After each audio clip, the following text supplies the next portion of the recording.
Gravity Falls review. This is my first video on my new channel. In case you didn't know, I'm a huge fan of Gravity Falls. Here's my review.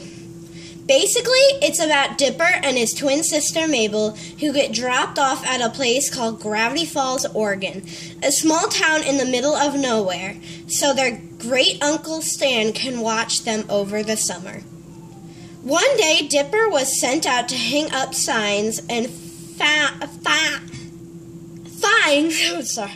finds a leather journal with a 6-fingered hand print and a 3 written in the middle.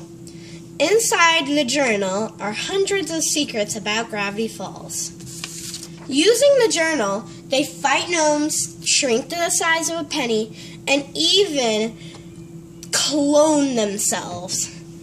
Gravity Falls is a hilarious show with memorable characters such as Great Uncle Stan, also known as Grunkle Stan, Seuss the Handyman, and Wendy the Slacker.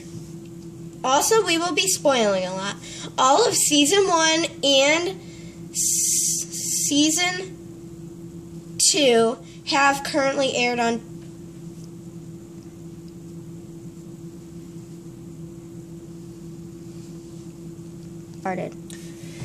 Okay, so I messed up. So there are only 9 episodes in Season 2 so far. Thank you for watching. Please subscribe and comment with your own secrets you want us to make a video about. One more thing. This video has been pretty boring so far, so I'm squeezing in a quick secret. In the end of this video, Bigfoot is in the theme song for a single frame. If you blink, you might miss him. Thanks for watching. Bye.